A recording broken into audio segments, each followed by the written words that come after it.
Salam jemaat yang dikasihi oleh Yesus, kita patut bersyukur kepada Tuhan karena Tuhan begitu mengasihi kita, peduli atas kehidupan kita. Kita bersyukur kita boleh hadir dalam ibadah pada hari ini atau boleh mengikuti ibadah baik secara online maupun offline. 1 minggu telah kita lewati, berbagai situasi kita hadapi. Penyertaan dan pertolongan Tuhan selalu ada di dalam hidup kita. Hari ini, apapun situasi pribadi atau sekeliling kita, tidak akan menghalangi kita untuk memuji, menyembah Tuhan. Mari jemaat Tuhan, kita menyerahkan hati dan pikiran kita untuk bersekutu bersama lewat pujian, doa, dan mendengar firman Tuhan dengan terlebih dahulu mengambil waktu teduh. Demikian firman Tuhan. Demikianlah aku memandang kepadamu di tempat kudus, sambil melihat kekuatanmu dan kemuliaanmu. Sebab kasih setiamu lebih baik daripada hidup, bibirku akan memegahkan engkau. Demikianlah aku mau memuji engkau seumur hidupku dan menaikkan tanganku demi namamu. Bersama orang percaya, mari kita ucapkan pengakuan iman rasuli dengan berkata, Aku percaya kepada Allah Bapa yang Maha Kuasa, pencipta langit dan bumi, dan kepada Yesus Kristus anaknya yang tunggal, Tuhan kita, yang dikandung dari Roh Kudus, lahir dari anak darah Maria, yang menderita di bawah pemerintahan Pontius Pilatus, disalibkan, mati dan dikuburkan, turun ke dalam kerajaan maut. Pada hari yang ketiga, bangkit pula dari antara orang mati, naik ke sorga, duduk di sebelah kanan Allah, Bapa yang Maha Kuasa, dan akan datang dari sana untuk menghakimi orang yang hidup dan yang mati. Aku percaya kepada Roh Kudus, gereja yang kudus dan am, persekutuan orang kudus, pengampunan dosa, kebangkitan tubuh, dan hidup yang kekal. Jemaat yang dikasihi oleh Yesus, dalam hidup yang dianugerahkan Tuhan, mari senantiasa memuji, memuliakan Dia. Dia Allah yang layak dipuji, disembah, ditinggikan, dan diagungkan. Katakan lewat pujian, sujud di altarnya.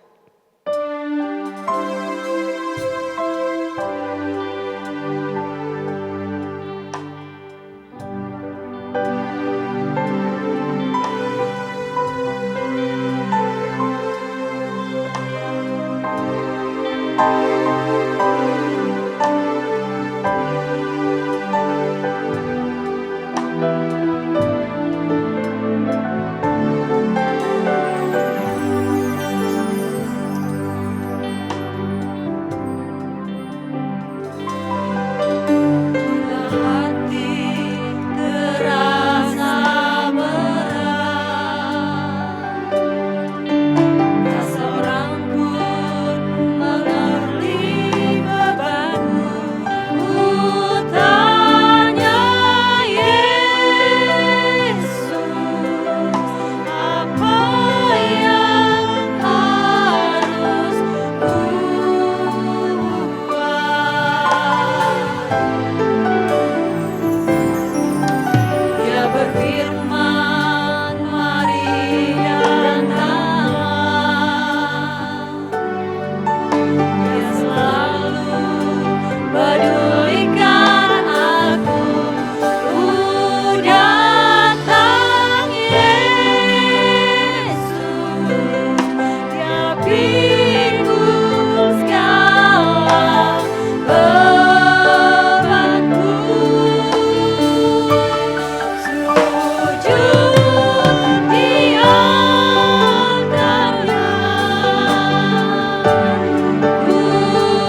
Ya Tuhan, kami percaya mujizat kesembuhan, pemulihan terus terjadi sepanjang hidup kami.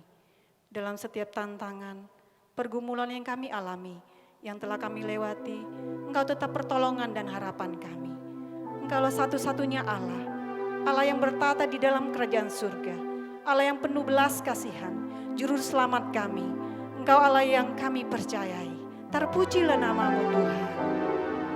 Kami mengarahkan hati dan pikiran kami untuk menyembah Engkau. Layakan, ampuni kami ya Tuhan, baik dalam pikiran, perkataan dan perbuatan kami. Kami mau menyembah Engkau dalam roh dan kebenaran. Kami membuka ibadah ini dalam nama Bapa, Anak, dan Roh Kudus. Amin. Jemaat Tuhan, mari kita membuka buku nyanyian kemenangan iman nomor 97. Pakai hidupku ya Tuhan. Sebagai komitmen kita, anaknya yang telah menerima anugerah keselamatan Yesus Kristus.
Jemaat Tuhan, kita akan membaca Alkitab. Kita membuka dalam Matius pasal 6 ayat 19 sampai 34. Matius pasal 6 ayat 19 sampai 34. Mari kita membaca ayat firman Tuhan ini silih berganti dari ayat 19 hingga ayat yang ke-34. Hal mengumpulkan harta. Janganlah kamu mengumpulkan harta di bumi ngengat dan karat, merusaknya, dan pencuri membongkar serta mencurinya. Tetapi kumpulkanlah bagimu harta di surga ngengat dan karat tidak merusakkannya, dan pencuri tidak membongkar serta mencurinya. Karena di mana hartamu berada, di situ juga hatimu berada. Mata adalah pelita tubuh. Jika matamu baik, teranglah seluruh tubuhmu. Jika matamu jahat, gelaplah seluruh tubuhmu. Jadi jika terang yang ada padamu gelap, betapa gelapnya kegelapan itu. Tak seorang pun dapat mengabdi kepada dua tuan, karena jika demikian, ia akan membenci yang seorang dan mengasihi yang lain, atau ia akan setia kepada yang seorang dan tidak mengindahkan yang lain. Kamu tidak dapat mengabdi kepada Allah dan kepada Mammon. Hal kekhawatiran. Karena itu aku berkata kepadamu, janganlah khawatir akan hidupmu, akan apa yang hendak kamu makan atau minum, dan janganlah khawatir pula akan tubuhmu, akan apa yang hendak kamu pakai.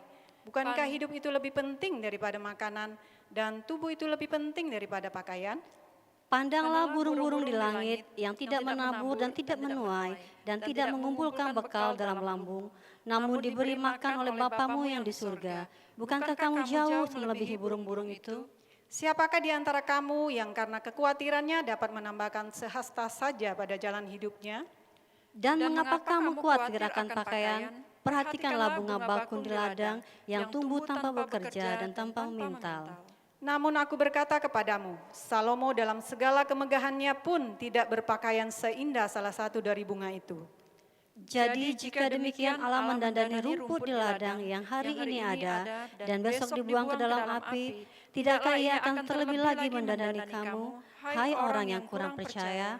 Sebab itu janganlah kamu khawatir dan berkata, apakah yang akan kami makan? Apakah yang akan kami minum? Apakah yang akan kami pakai? Semua itu dicari bangsa-bangsa yang tidak mengenal Allah, akan tetapi Bapamu yang di surga tahu bahwa kamu memerlukan semuanya itu. Tetapi carilah dahulu kerajaan Allah dan kebenarannya, maka semuanya itu akan ditambahkan kepadamu. Sebab itu janganlah kamu khawatir akan hari besok, karena hari besok mempunyai kesusahannya sendiri, kesusahan sehari cukuplah untuk sehari. Puji Tuhan atas pembacaan firman Tuhan. Jemaat Tuhan, silakan kita berdiri. Bermazmurlah bagi Allah kita, Raja di atas segala raja, Tuhan di atas segala Tuhan, berkuasa di bumi dan di surga. Mari angkat pujian ini bersama-sama. Betapa hebat.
Firman Tuhan yang akan disampaikan oleh Pendeta Depentison Ngir. Firman Tuhan senantiasa menyelidiki hati kita. Apakah kita sungguh-sungguh mengasihi Dia? Katakan lewat pujian ini, selidiki aku Tuhan.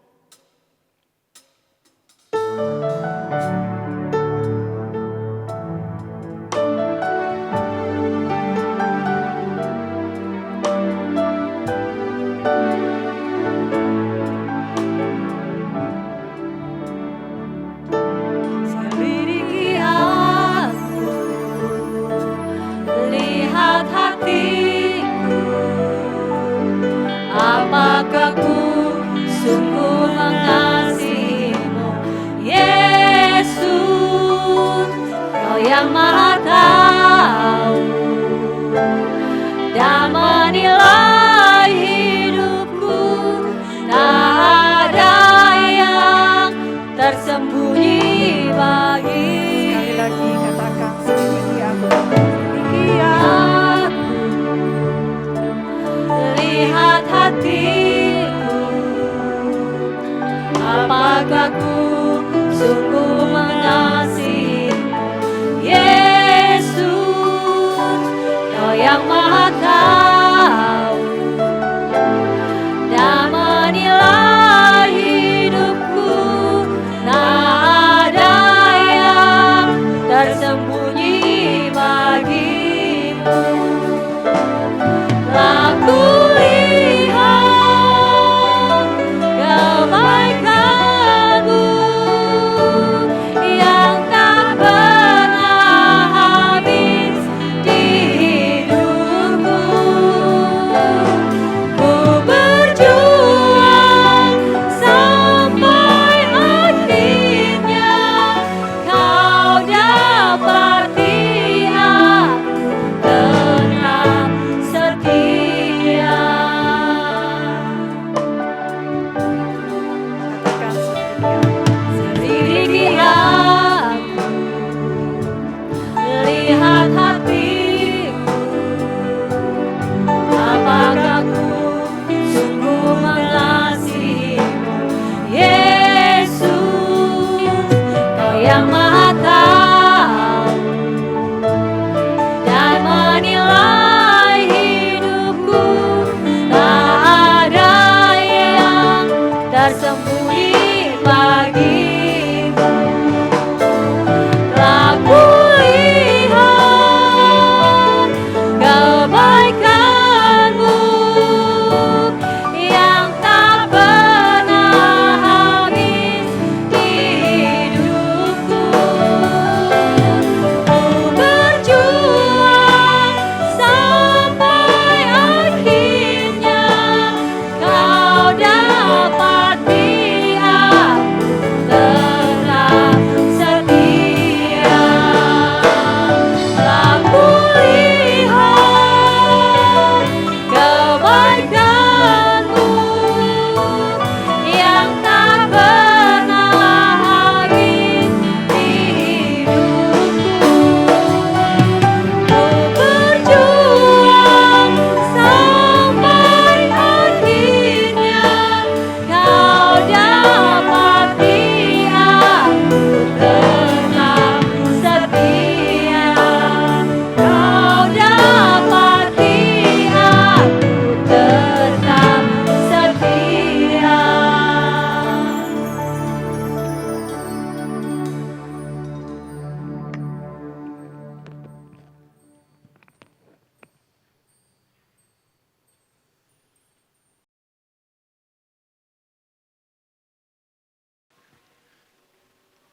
Selamat pagi, Shalom. Bapak Ibu Saudara, kita bersyukur untuk kesempatan membaca firman dan juga merenungkan kebenarannya. Mari terlebih dahulu kita berdoa. Bapa kami yang di surga, kami sangat bersyukur untuk peluang membaca firman Tuhan dan juga mendengarkan kebenarannya. Biarlah firman-Mu yang kami baca dan kami dengar, menolong kami untuk lebih mengasihi Tuhan, lebih daripada pencarian kami akan harta benda, popularitas bahkan kesehatan. Supaya hidup kami sepenuhnya dipersembahkan hanya bagi kemuliaan Tuhan. Hidup hanya bagi Kristus yang telah mati ganti kami. Berbicaralah kepada kami Tuhan melalui firman-Mu, karena kami siap untuk mendengar. Dalam nama Tuhan Yesus kami berdoa dan bersyukur. Amin. Bapak Ibu Saudara, mari kita membaca firman Tuhan dari Injil Matius pasal 19 sampai dengan ayat yang ke-34. Injil Matius pasal 6 ayat 19 sampai dengan ayat yang ke-34. Demikianlah firman Tuhan. Janganlah kamu mengumpulkan harta di bumi ngengat dan karat merusakkannya, dan pencuri membongkar serta mencurinya. Tetapi kumpulkanlah bagimu harta di surga. Di surga ngengat dan karat tidak merusakkannya, dan pencuri tidak membongkar serta mencurinya. Karena di mana hartamu berada, di situ juga hatimu berada. Mata adalah pelita tubuh. Jika matamu baik, teranglah seluruh tubuhmu. Jika matamu jahat, gelaplah seluruh tubuhmu. Jadi jika terang yang ada padamu gelap, betapa gelapnya kegelapan itu. Tak seorang pun dapat mengabdi kepada dua tuan. Karena jika demikian, ia akan membenci yang seorang dan mengasihi yang lain, atau ia akan setia kepada yang seorang dan tidak mengindahkan yang lain. Kamu tidak dapat mengabdi kepada Allah dan kepada Mammon.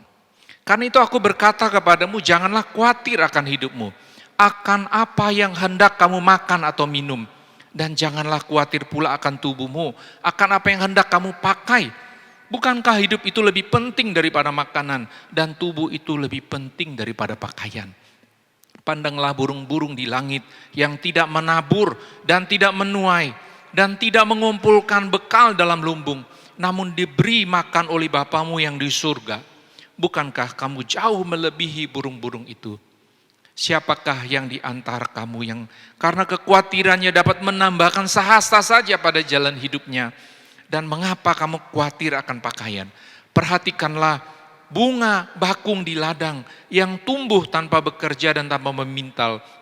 Namun aku berkata kepadamu, Salomo dalam segala kemegahannya pun tidak berpakaian seindah salah satu dari bunga itu. Jadi jika demikian Allah mendanani rumput di ladang yang hari ini ada dan besok dibuang ke dalam api, tidakkah ia akan terlebih lagi mendandani kamu, hai orang yang kurang percaya? Sebab itu janganlah kamu khawatir dan berkata, apakah yang akan kami makan? Apakah yang akan kami minum? Apakah yang akan kami pakai? Semua itu dicari bangsa-bangsa yang tidak mengenal Allah. Akan tetapi Bapamu yang di surga tahu bahwa kamu memerlukan semuanya itu. Tetapi carilah dahulu kerajaan Allah dan kebenarannya, maka semuanya itu akan ditambahkan kepadamu.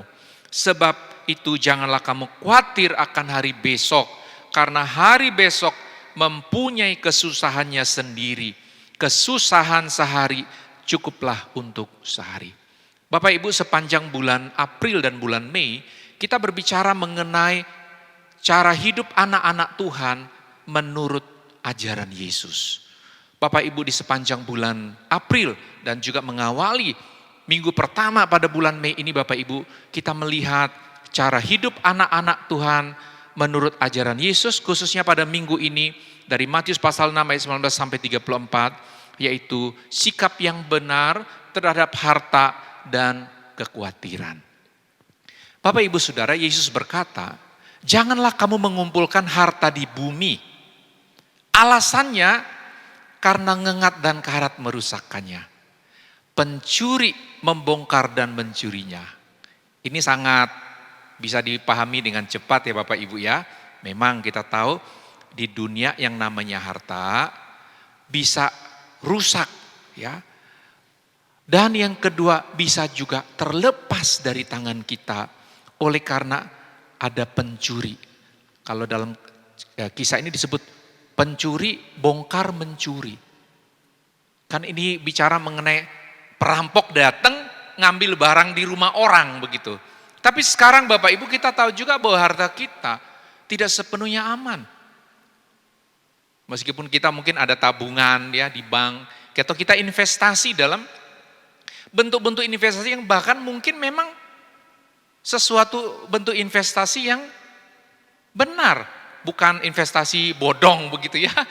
Tapi bisa juga penurunan nilai saham ya dengan begitu cepat bisa membuat kita kehilangan sesuatu yang kita anggap tadi, wah ini udah untung banget ini ya. Jadi Bapak Ibu, tidak ada sesuatu pun di dalam dunia yang menyangkut harta benda bisa kita pastikan hari ini kita punya, besok atau sampai anak-anak kita masih bisa memegangnya. Jadi Bapak Ibu, benar Yesus katakan bahwa di bumi harta benda memang tidak akan bisa bertahan ya. Apalagi Bapak Ibu, karena ini Yesus berkata, kumpulkan bagimu harta di surga.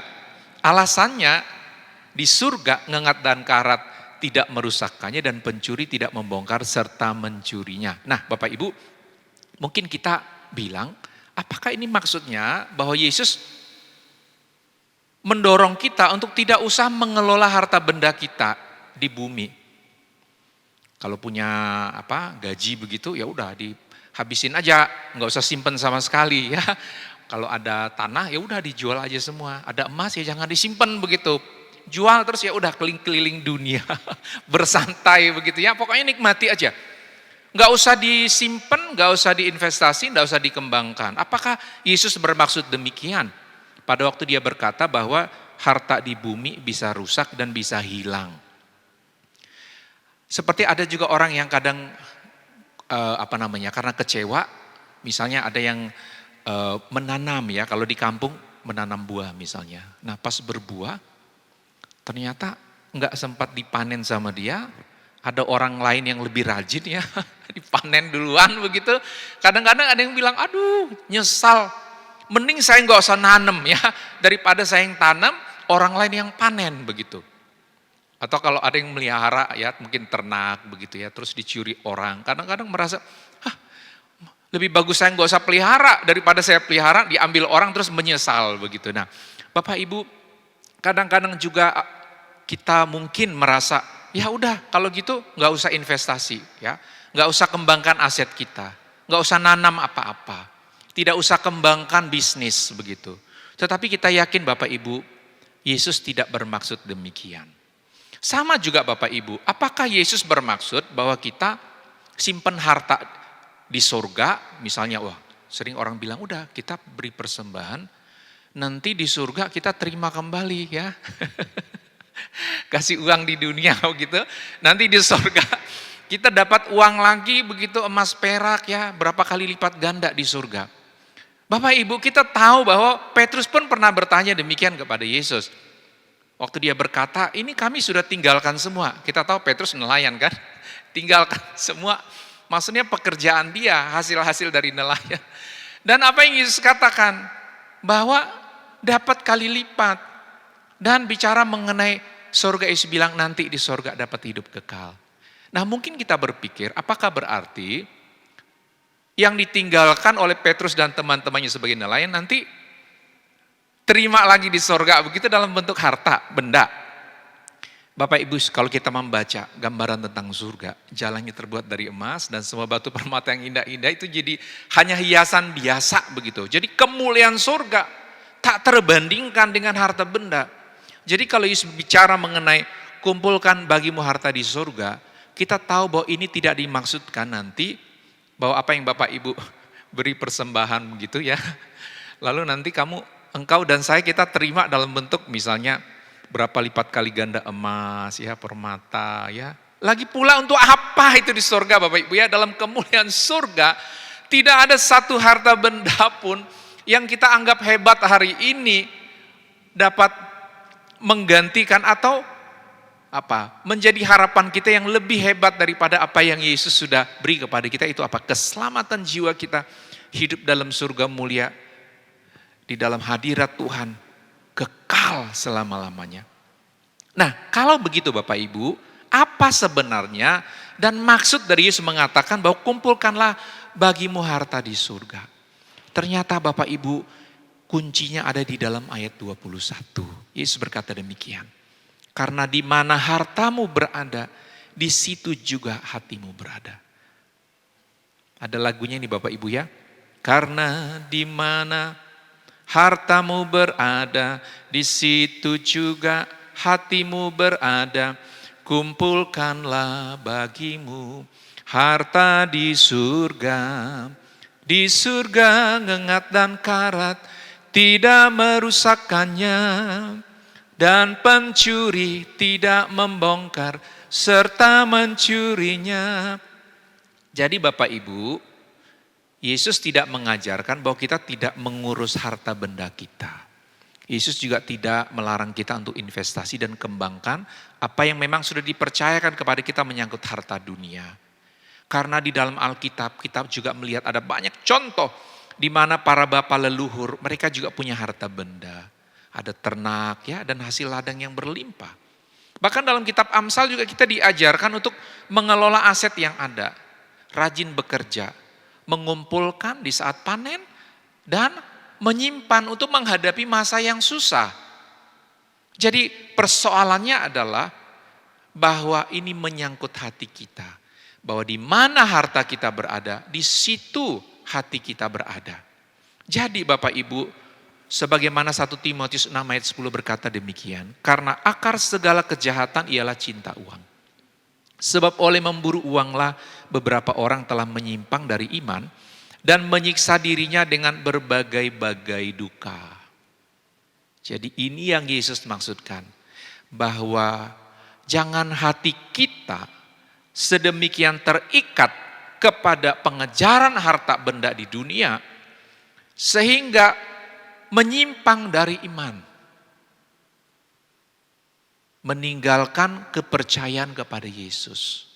Mengejar harta begitu ya, lalu meninggalkan iman kepada Yesus. Mungkin dapat tawaran jabatan, yang penting kamu tinggalkan iman kepada Yesus. Atau apalagi, menyimpang dari iman dalam arti apa? Mengejarnya dengan cara yang tidak benar. Menghalalkan semua cara. Dan mengabaikan cara hidup seperti ajaran Yesus. Yang penting untung, gua sikat begitu ya. Yang penting kaya raya ya. Atau menyiksa diri dengan berbagai-bagai duka. Karena mencintai harta. Hatinya terikat kepada harta. Apa yang terjadi? Bahkan menyiksa diri. Untuk hal-hal yang masih bisa milih. Bukannya memilih waktu bersama keluarga yang lebih banyak. Bersama orang yang dikasihi. Bukannya untuk membangun hidup rohaninya. Semua ditinggalkan. Hanya untuk tujuan apa? Dapat harta. Semakin banyak ya. Lapar hausnya akan firman, akan kasih sayang ya. Akan kehadiran Tuhan. Ini dicoba diisi dengan apa? Lapar haus untuk dapat harta benda. Menyiksa diri. Nanti waktu pada titik di mana harta itu tidak bisa lagi memuaskan hidupnya, bahkan gak bisa membayar untuk dapat apa yang dia pikirkan dapat dari uang. Di situ baru sadar, waduh saya sudah menyiksa diri dengan berbagai-bagai duka untuk dapat uang, mengabaikan istri, mengabaikan anak-anak, mengabaikan hubungan yang baik, mengabaikan kejujuran, bahkan meninggalkan iman hanya karena dapat harta. Di situ ada penyesalan, hati terikat oleh harta. Jika perkara dunia menjadi yang utama, maka kita akan dikuasai hanya untuk mewujudkan impian dunia. Di mana hartamu berada, di situ hatimu berada. Jika perkara-perkara duniawi menjadi yang utama, maka kita juga akan didorong untuk hidup bagi Tuhan pada masa kini. Dan hanya harapan kekekalan surga yang sanggup menghiburkan kita. Karena di mana hartamu berada, di situ hatimu berada. Kalau harta kita dan harapan terbesar kita adalah surga di mana Allah ada, maka hidup kita yang masih di bumi ini kita akan dedikasikan, kita akan persembahkan untuk melayani Tuhan untuk tujuan-tujuan surgawi. Dalam Alkitab Perjanjian Lama Bapak Ibu, kita melihat contoh kasus bagaimana cinta kepada dunia yang nyata. Bapak Ibu masih ingat kisah istri Lot yang menoleh ke belakang dan menjadi tiang garam? Saya baca Kejadian 19 Bapak Ibu ayat 15 sampai 26, demikian firman Tuhan. Ketika fajar telah menyingsing, kedua malaikat itu mendesak Lot supaya bersegera, katanya, bangunlah, bawalah istrimu dan kedua anakmu yang ada di sini, supaya engkau jangan mati lenyap karena kedurjanaan kota ini. Ketika ia berlambat-lambat, maka tangan istri dan tangan kedua anaknya dipegang oleh kedua orang itu, sebab Tuhan hendak mengasihani dia. Lalu orang itu menuntunnya keluar kota dan melepaskannya di sana. Sesudah kedua orang itu menuntun mereka sampai keluar, berkatalah seorang, larilah, selamatkan nyawamu. Jangan menoleh ke belakang dan jangan berhenti dimanapun juga di lembah Yordan. Larilah ke pegunungan supaya engkau jangan mati lenyap. Ayat 24, kemudian Tuhan menurunkan hujan belerang dan api atas Sodom dan Gomora berasal dari Tuhan dari langit. Dan ini tunggang balikannya kota-kota itu dan lembah Yordan dan semua penduduk kota serta tumbuh-tumbuhan di tanahnya. Tetapi istri Lot yang berjalan mengikutnya menoleh ke belakang lalu menjadi tiang garam. Dalam Lukas 17 ayat 32 Yesus berkata, ingatlah akan istri Lot. Bapak Ibu Saudara, kisah ini kita kalau baca kembali, kita tahu 2 malaikat yang diutus untuk menghukum sekaligus menyelamatkan Lot. Menghukum Sodom dan Gomora, tapi selamatkan Lot, kedua anaknya, bahkan calon mantunya juga. Kisah ini kalau kita baca, kita ada rasa gemes juga ya. Ayat 15 itu waktu malaikat bilang, bangun, bawa istrimu, jangan mati ya. Dicatat ayat 16, ketika ia berlambat-lambat. Lot istrinya, anak-anaknya, mereka ada dekat Sodom dan Gomora ini, tinggal bersama orang-orang di sana. Tempat ini tempat yang bagus. Bapak Ibu, waktu kita membaca kisah, waktu Abraham memberi kesempatan kepada Lot untuk memilih tempat, Lot melihat dekat kota Sodom Gomora ini satu tempat yang sangat bagus, banyak airnya, seperti taman Tuhan katanya. Jadi bagi Lot, Bapak Ibu, tinggal di tempat ini, hidup di tempat itu, meskipun kotanya jahat luar biasa, tetapi manusianya dia tahu bahwa ini tempat yang paling menguntungkan. Itu sebabnya waktu Tuhan suruh lewat malaikat keluar dari Sodom dan Gomora, sudah diingatkan jangan berpaling. Ini bukan mistik Bapak Ibu ya, kalau noleh ke belakang begitu ya, ada apa? Ini hanya suatu gambaran mengatakan bahwa jangan cinta, jangan mau kembali, jangan terikat kepada sesuatu dari masa lalu. Tempat di mana kejahatan bahkan yang dimurkai oleh Tuhan. Nah, Bapak Ibu Saudara, persoalannya sekali lagi terletak pada realitas hati kita.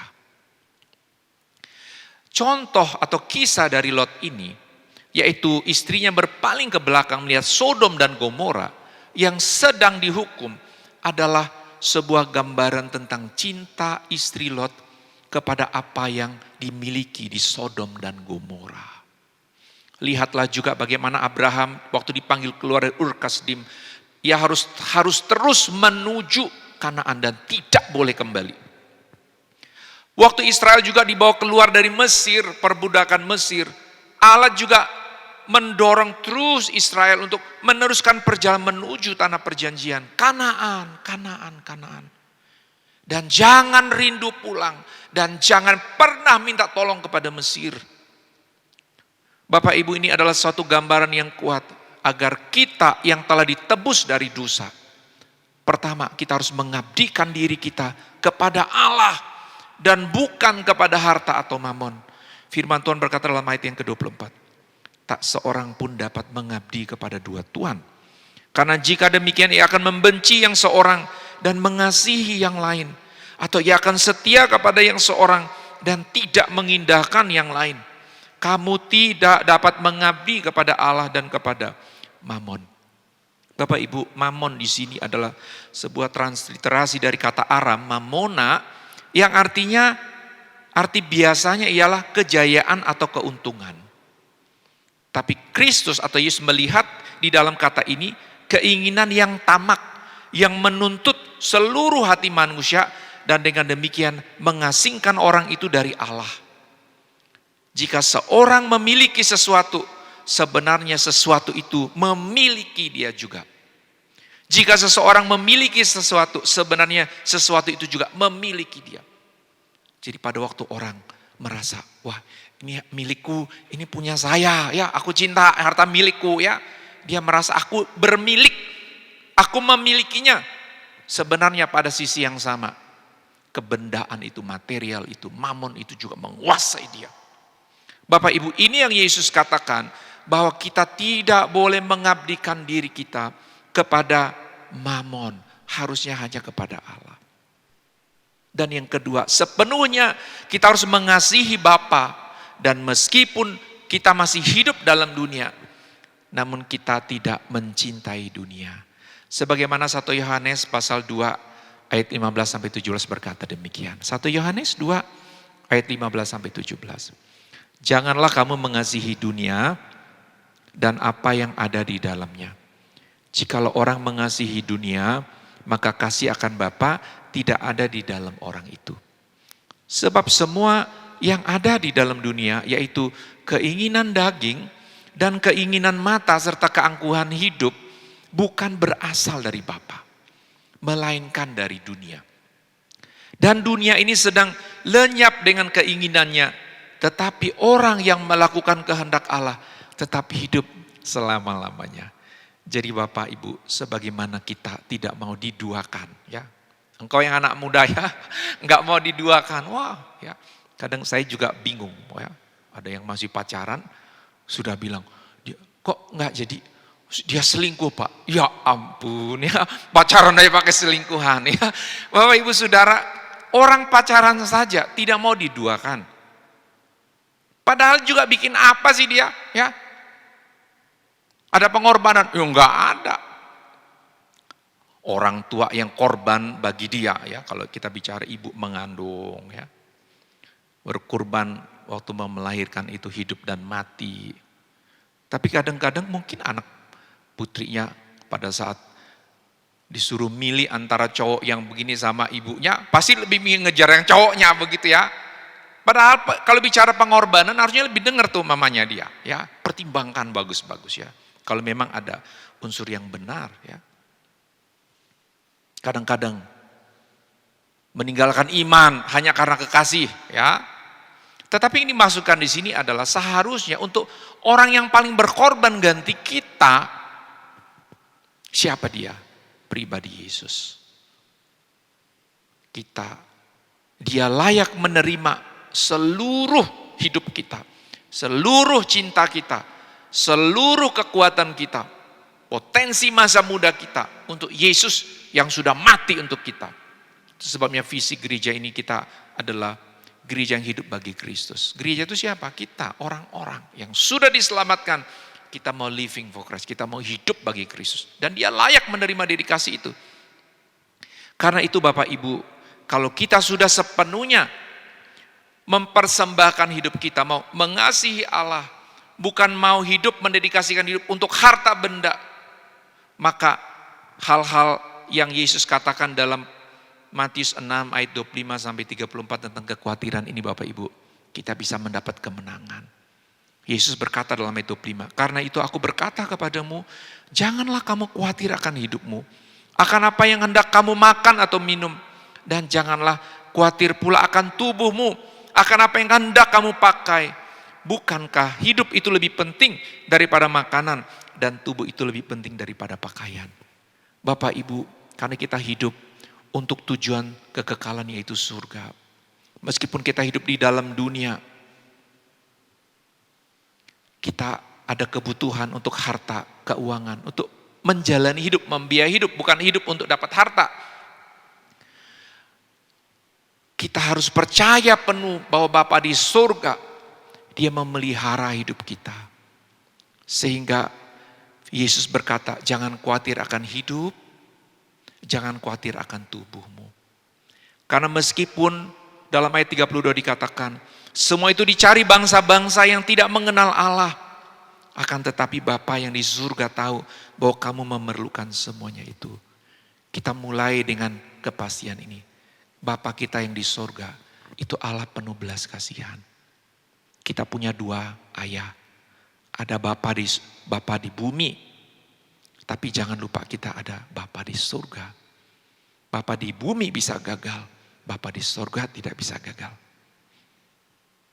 Ayah di bumi, Bapa di surga mungkin tidak bisa memahami isi hati kita, bisa gagal, menilai kita. Tetapi Bapa di surga tidak pernah salah. Dia tahu siapa kita di masa lalu, siapa kita di masa kini dan masa depan. Dan ia tahu bahwa di dalam pemeliharaannya yang sempurna itu, saya dan engkau aman. Tapi dia minta engkau memercayai dia sebagai Bapa di surga yang melebihi kesanggupanmu untuk memelihara dirimu sendiri dengan cara yang kau pikir paling bagus untuk bisa bertahan dalam hidup yang fana di muka bumi ini. Dikala kita sakit, kadang kita mulai mempertimbangkan, kira-kira gimana, masih bisa hidup besok gak? Kira-kira bisa bertahan sebulan gak? Atau kita bilang, yaudah matilah saya ini ya. Begitu kita lihat hasil, aduh ini celaka ya.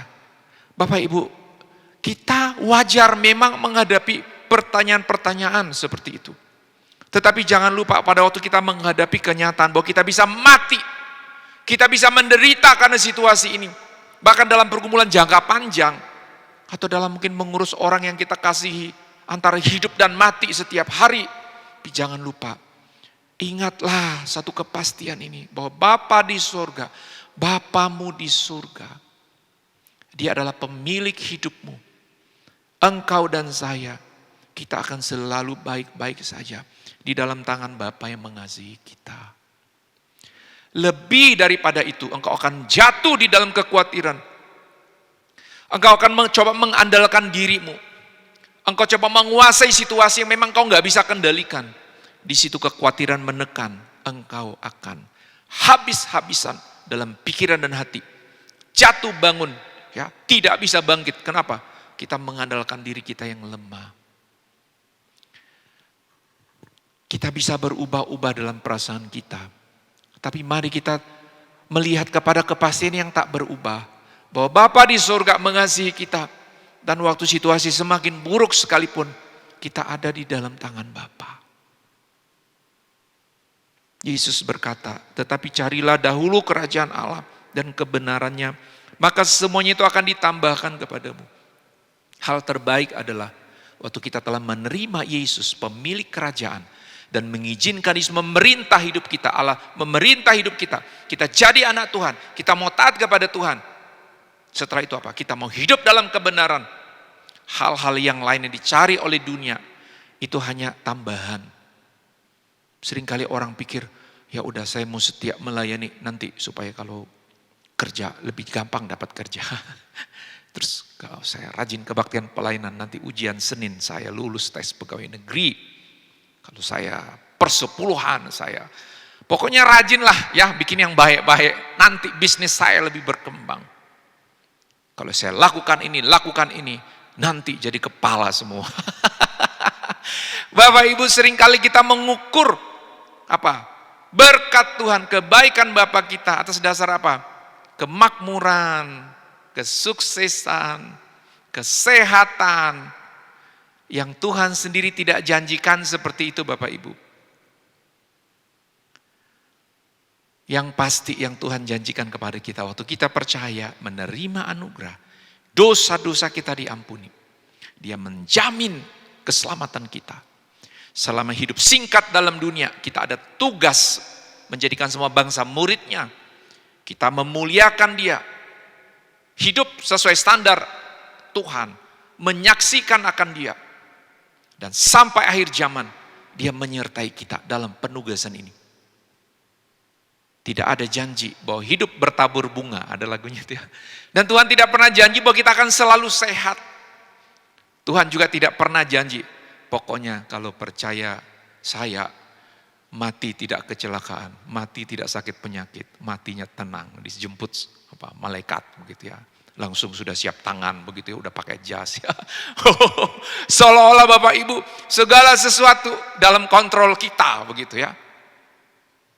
Yesus tidak pernah berjanji satu kehidupan yang ada dispensasi tanpa penderitaan untuk orang percaya.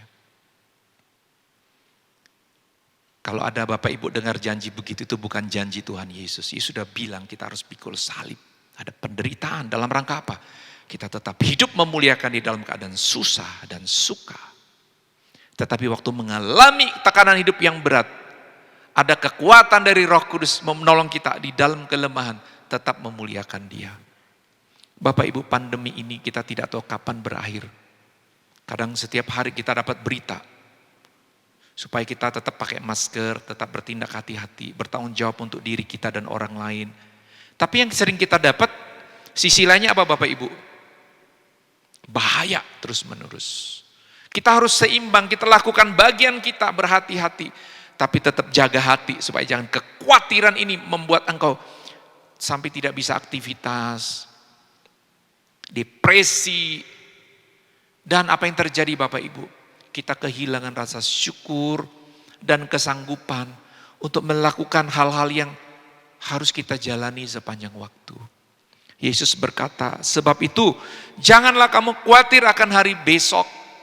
Karena hari besok mempunyai kesusahannya sendiri. Kesusahan sehari cukuplah untuk sehari. Saya sebagai gembala sidang tidak bisa menjanjikan Bapak Ibu bahwa hidupmu tidak akan menghadapi masalah. Sama seperti juga Tuhan Yesus tidak menjanjikan hal yang seperti itu. Kita hanya diminta untuk sehari lepas ke sehari, hidup bergantung kepada karunia, jaminan, pemeliharaan dari Tuhan. Kita berdoa dan berusaha. Kita lakukan bagian kita dan tetap mempercayai Dia. Karena sehari Bapak Ibu, hari ini bisa ada masalah, besok juga ada. Jadi jangan coba dihadapi satu kali. Kekhawatiran melanda kita, bagaimana ya? Ada kisah itu Bapak Ibu ya, ada orang tua cerita sama pendeta. Aduh Pak Gembala, bagaimana ini kalau anak-anak saya nanti dia pas ini dapat pasangan yang tidak percaya Tuhan ya. Setelah dia menikah mungkin suaminya suka pukul dia begitu ya. Gimana nanti mereka nggak punya sumber, suaminya nggak kerja bagus ya. Terus gembala nanya, Bu, itu anaknya sudah mau menikah? Si ibu bilang, enggak Pak, ini masih umurnya baru 1 tahun. Bapak Ibu kadang-kadang kita udah mikir jauh banget ya. Gimana, bagaimana. Padahal firman Tuhan berkata, kekhawatiran sehari cukuplah untuk sehari. Hadapi hari ini, besok dalam perencanaan-perencanaan yang baik, kita berharap kepada Tuhan. Firman Tuhan sudah bilang kepada kita ya, jikalau Tuhan menghendaki besok, lusa, tahun depan, kita ada program-program dalam pelayanan dan keluarga. Tetapi engkau, mungkin anak muda, tahun ini kau akan kuliah, kau akan memulai satu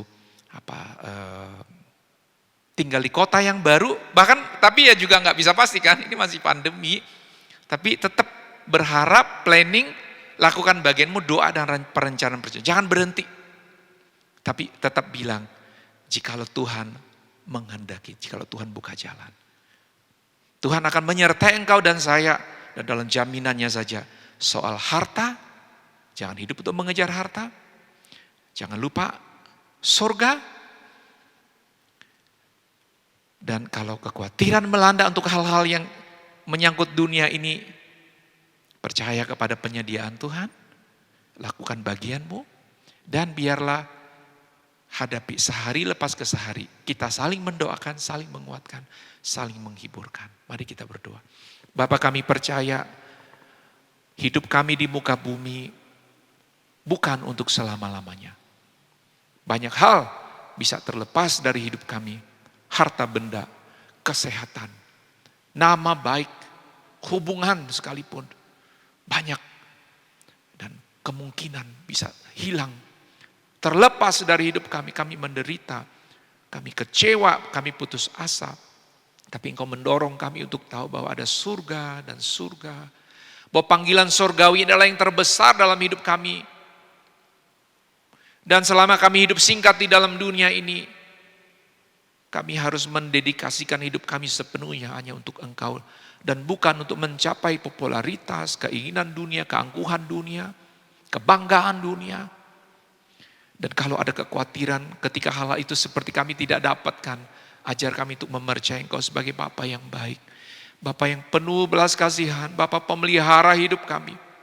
Yang telah selamatkan kami dari dosa dan memberi kepastian surga. Bapa yang setia dan tidak tinggalkan.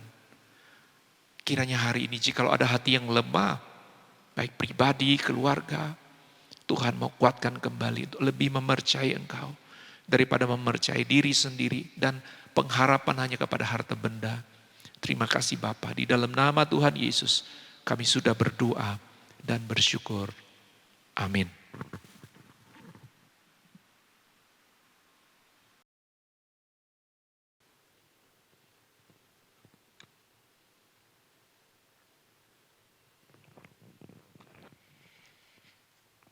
Bapak Ibu, saudara-saudari yang dikasihi oleh Yesus Kristus, kita bersyukur, kita diberkati lewat kebenaran firman Tuhan, dan pada saat ini kita akan mempersiapkan hati dan pikiran kita untuk menikmati perjamuan kudus, agar kita senantiasa ingat akan pengorbanan Tuhan yang telah mati untuk kita. Mari kita datang kepada Tuhan, kita berdoa. Kami bersyukur kepada Engkau Tuhan, di dalam kesempatan ini kami akan makan dan minum dari perjamuan kudus, agar lewatnya kami senantiasa ingat pengorbanan yang Tuhan telah nyatakan bagi kami, agar kami senantiasa hidup bagi Kristus. Sertai kami sampai selesainya. Di dalam nama Tuhan Yesus kami berdoa dan bersyukur. Amin. Bapak, Ibu, saudara-saudari yang dikasihi oleh Tuhan kita Yesus Kristus,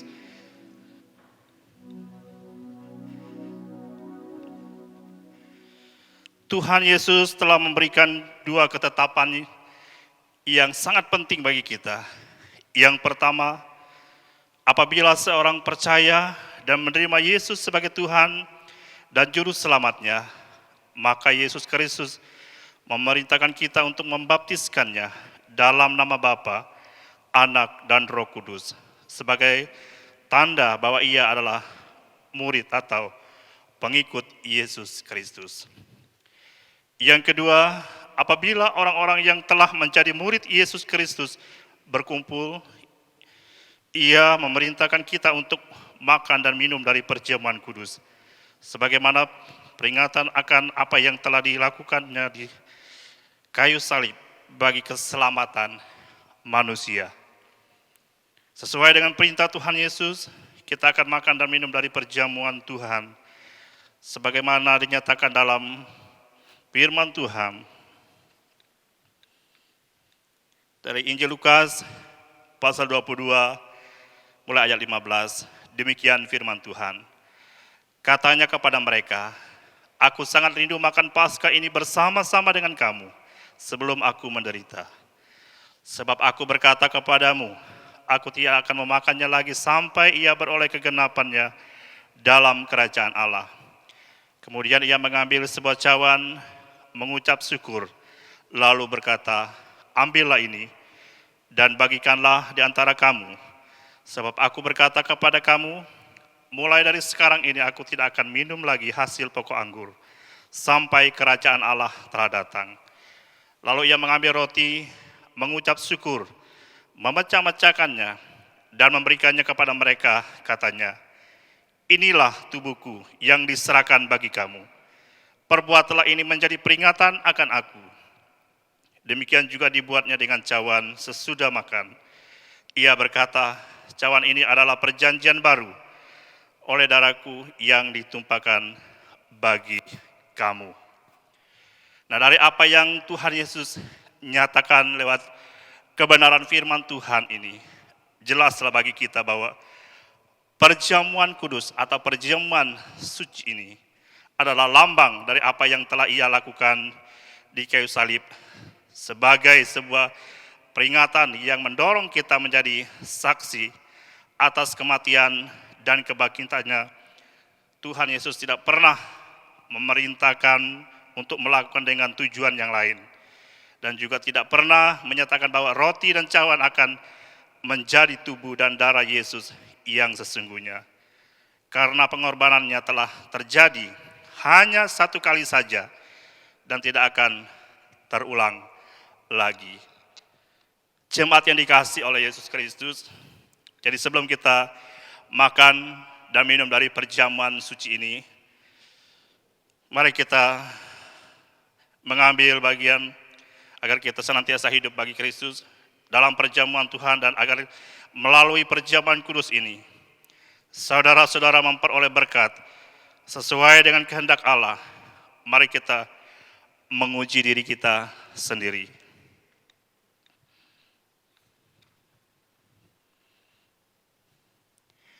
Apakah saudara-saudara sungguh-sungguh mengakui Yesus sebagai Tuhan dan Juru Selamat secara pribadi, serta menyatakan dengan memberi diri dibaptis?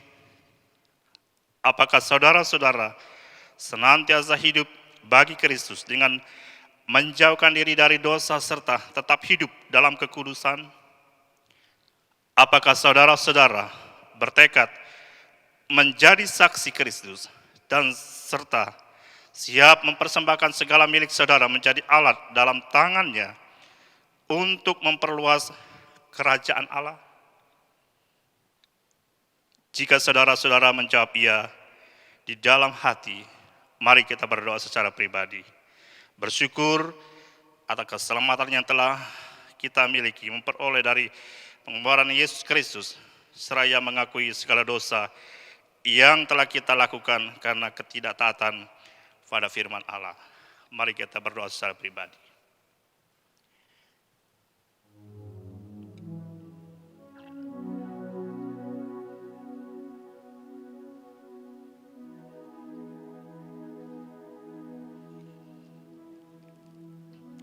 Inilah kami Tuhan, layakkan kami untuk makan dan minum dari perjamuan ini. Di dalam nama Tuhan Yesus kami berdoa. Amin. Bapak, Ibu, saudara-saudari yang dikasihi oleh Yesus Kristus, roti dan cawan akan dibagi. Sebelumnya kita akan memuji Tuhan dari Kemenangan Iman nomor 48. Yesus mencurah darahnya. Mari kita menaikkan pujian ini. Tercurah darah Tuhanku.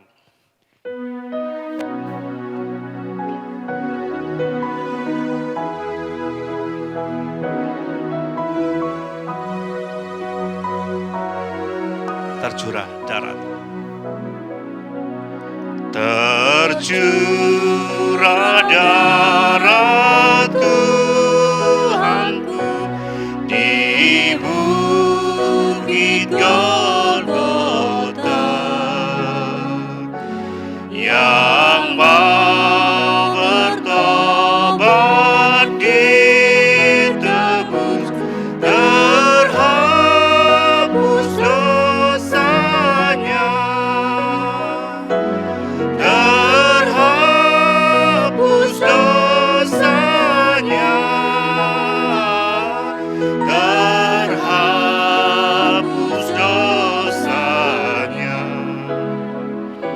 yang mau bertobat ditebus, terhapus dosanya. Ayat yang kedua. Penyamun yang di sisinya diberi anugerah, pun aku yang penuh celah dibasuh darahnya, dibasuh darahnya, dibasuh darahnya,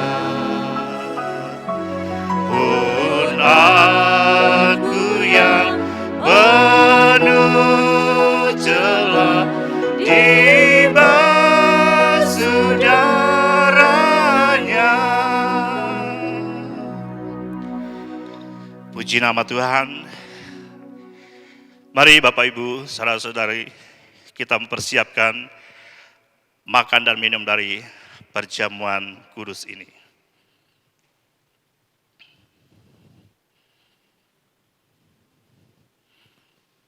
Mari jemaat Tuhan kita mengangkat roti. Yesus berkata, "Inilah tubuhku yang diserahkan bagi kamu. Perbuatlah ini menjadi peringatan akan aku."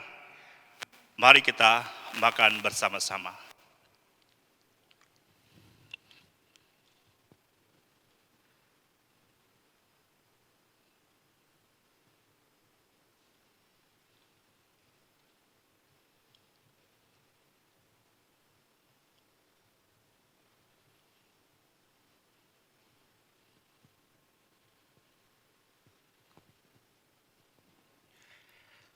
Mari kita mengangkat cawan. Tuhan Yesus berkata, "Cawan ini adalah perjanjian baru yang dimeteraikan oleh darahku. Perbuatlah ini setiap kali kamu meminumnya menjadi peringatan akan aku." Mari kita minum bersama-sama.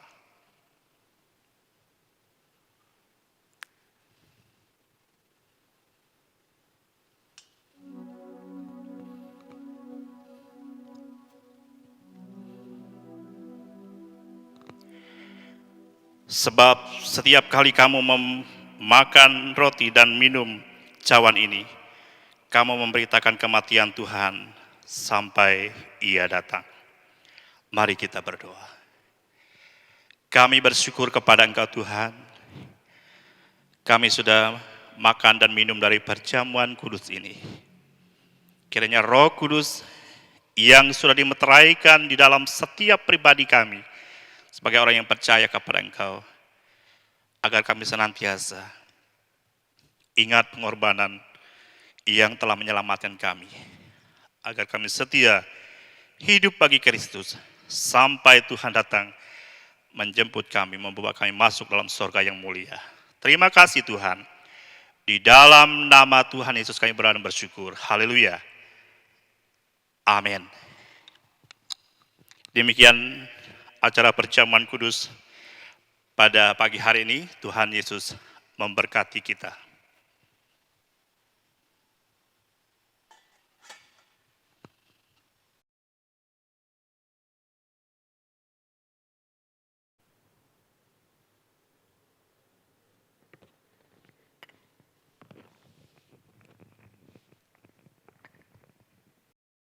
Baiklah jemaat Tuhan, kita akan menyampaikan doa syafaat kita kepada Tuhan yang akan dipimpin oleh Pendeta Injianto.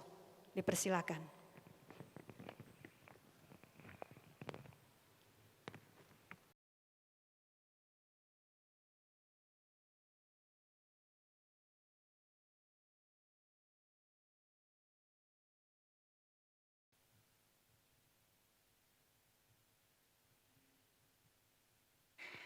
Terpujilah nama Tuhan, kita bersyukur bersama anggota jemaat Tuhan yang berulang tahun, baik yang berulang tahun secara pribadi, bahkan yang berulang tahun dalam pernikahan.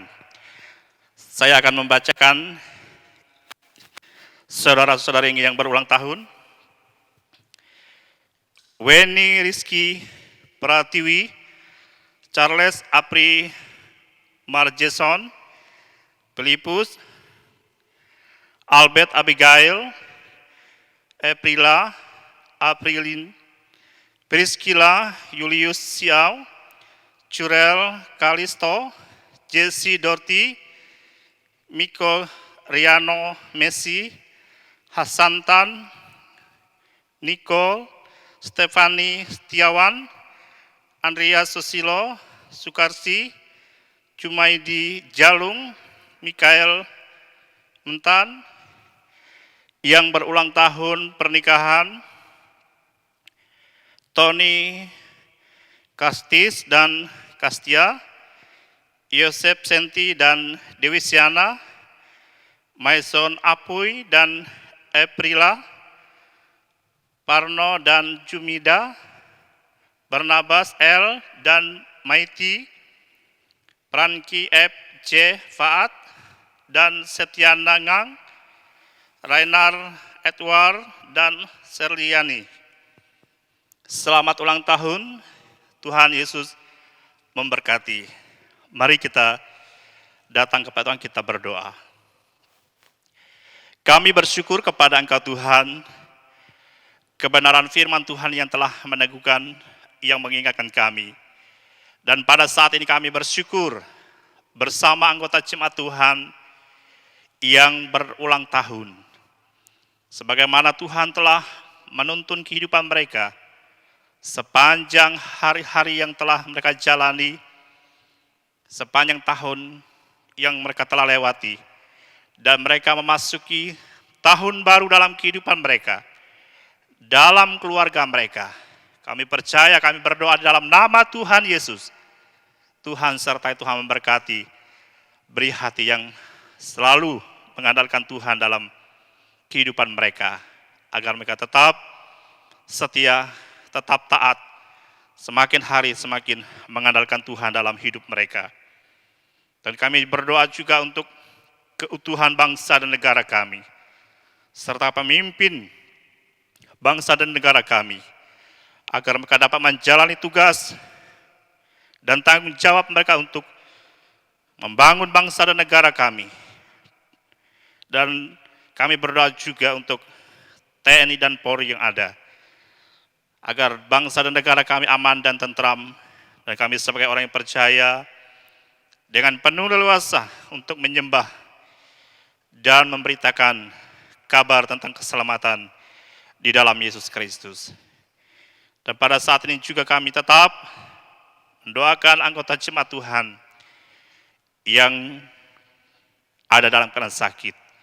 Sapukding, Feni Anggunawan, Ferry Markus, Agus, Daniel Yesaya, Hermanwati, Surya, Bartolomius, Uring Ipuy, Anye Ingan, Bungan Lalo, Bungan Gung, Kasing Ingan, Saraparen, Irabaya, Robert Aing, Sulamerang, Pudau, Yunita T, Devi Sung, Dewi Siana, Peluzan, Amos Ding, Yohana Jalung, Pliben Ajan, Bilung, Lestari, Martiana Are, Yusuf Bahwan, Ernest Sultan, Erna, Erden Uluk, Eliading, Bungan Tadan, Dorce Merang, Marlina Alung, Rudiana Lilit, Marlianto. Kami berdoa di dalam nama Tuhan Yesus. Tuhan jamah sembuhkan mereka. Teguhkan iman mereka meskipun fisik mereka ada dalam keadaan sakit. Tetapi iman percaya mereka tetap bertumbuh semakin hari, semakin dimurnikan di dalam Yesus Kristus. Kami juga berdoa untuk pemimpin gereja-gereja sedunia, kiranya Tuhan menolong mereka untuk memberitakan tentang Yesus Kristus, agar dunia dapat mengetahui bahwa di dalam Yesus ada keselamatan yang menjamin hidup sampai kepada kekekalan. Dan kami tetap berdoa untuk program yang sudah diprogramkan di dalam Jemaat Tuhan di Gereja Kami Injil Indonesia Tanjung Selor. Baik program jangka panjang, jangka menengah, jangka pendek, kami berdoa di dalam nama Yesus. Tuhan mampukan kami untuk menjalaninya, agar semua dapat berjalan seturut dengan kehendak Tuhan, sejalan dengan hikmat yang Tuhan berikan bagi kami. Tuhan memberikan kemampuan bagi kami.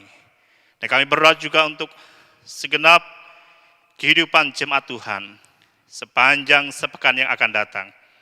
Dalam menghadapi aktivitas, setiap pekerjaan yang dihadapi, baik anak-anak sekolah yang menghadapi pendidikan, kiranya kami melakukannya dengan penuh rasa syukur, memandang terus kepada Engkau sebagai Tuhan, pemelihara, memberkati kehidupan kami, agar kami dapat melakukannya dengan penuh rasa syukur, tanggung jawab hanya kepada Engkau sebagai Tuhan dan Juru Selamat kami.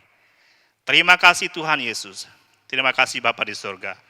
Inilah doa syafaat kami Tuhan, Engkau Allah yang sempurna akan menyempurnakan doa kami ini. Di dalam nama Yesus kami berdoa dan mengucap syukur. Haleluya. Amin.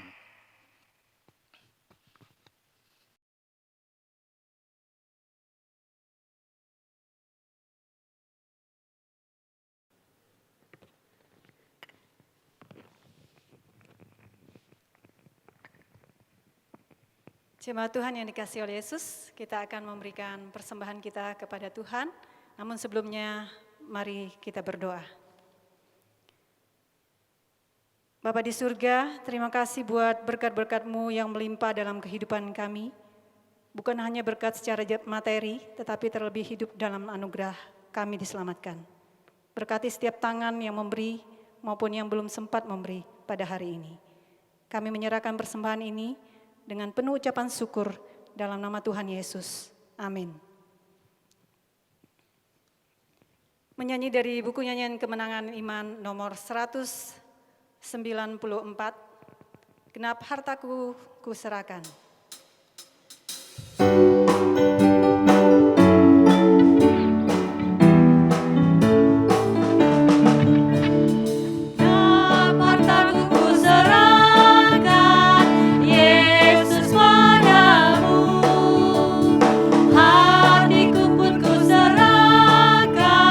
Yesus padamu.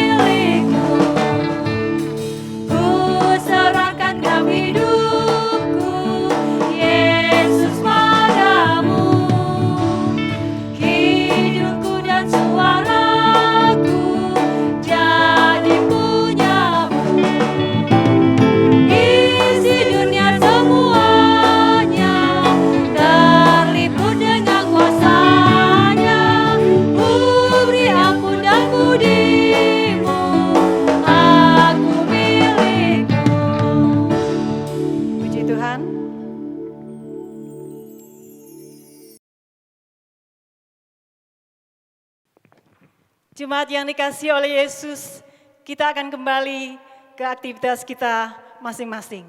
Sebagai orang-orang yang telah dikasihi Allah, sepatutnya kita bergembira, bersukacita menjalani hari-hari kita. Sekalipun kita belum melihat apapun hari ini, mari tetap percaya pada janji-janjinya. Mari memuji Tuhan, katakan Allah sanggup melakukan segala perkara.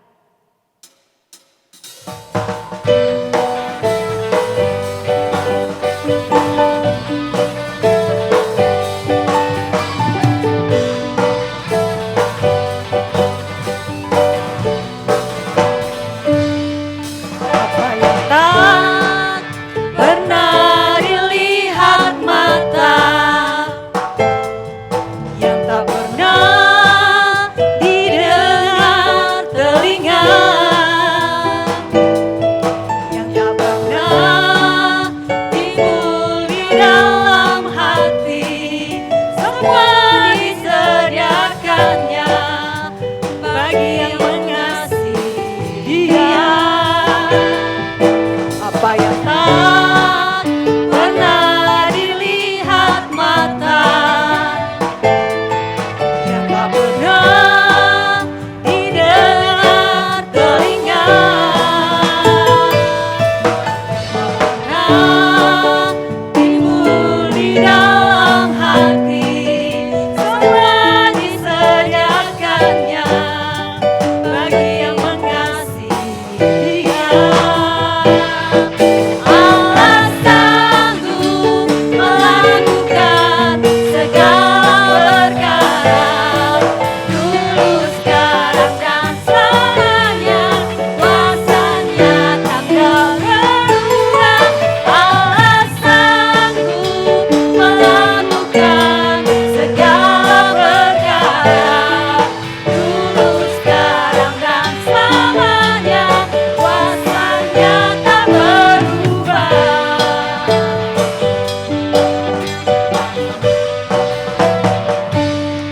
Apa yang tak pernah dilihat mata, yang tak pernah didengar telinga, tak pernah timbul di dalam hati, semua disediakannya bagi yang mengasihi Dia. Katakan Allah sanggup melakukan segala perkara, dulu, sekarang, dan selamanya. Kuasanya tak berubah. Allah sanggup melakukan segala perkara, dulu, sekarang, dan selamanya. Kuasanya tak berubah. Katakan Allah sanggup. Allah sanggup melakukan segala perkara, dulu, sekarang, dan selamanya. Kuasanya tidak berubah. Allah sanggup melakukan segala perkara, dulu, sekarang, dan selamanya. Kuasanya tak berubah. Dulu, sekarang, dan selamanya. Dulu, sekarang, dan selamanya. Kuasanya tak berubah.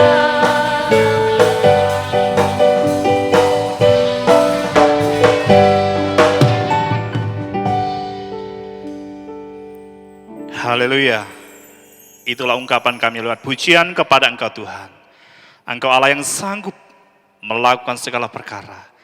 Ajarlah kami tetap tunduk taat untuk melakukan apa yang firman Tuhan telah ajarkan bagi kami. Kami bersyukur kepada Engkau Tuhan. Engkau telah menuntun kami dalam kami menyembah Engkau Tuhan dari awal, pertengahan, sehingga selesai semua karena pimpinan dan pertolongan Tuhan. Terima kasih Bapa di surga. Jemaat Tuhan, arahkan hati dan pikiran kepada Allah. Kiranya damai dan sejahtera dari Allah yang melampaui segala akal akan memelihara kehidupan kita di dalam Yesus Kristus, serta tuntunan Allah Roh Kudus, yaitu Allah yang Esa, yang menyertai kehidupan kita dari sekarang sampai kedatangannya untuk menjemput kita, membawa kita masuk di dalam surga yang mulia. Haleluya.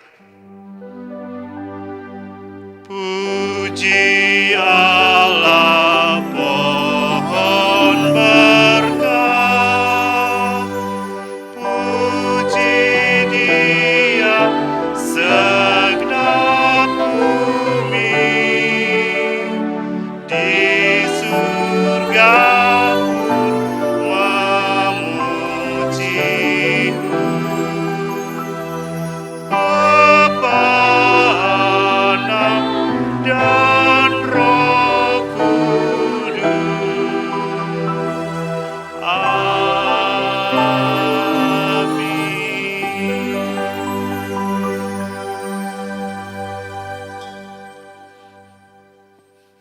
Saat teduh.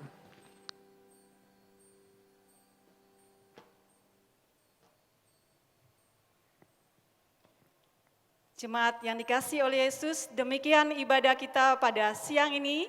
Tuhan Yesus memberkati. Salam.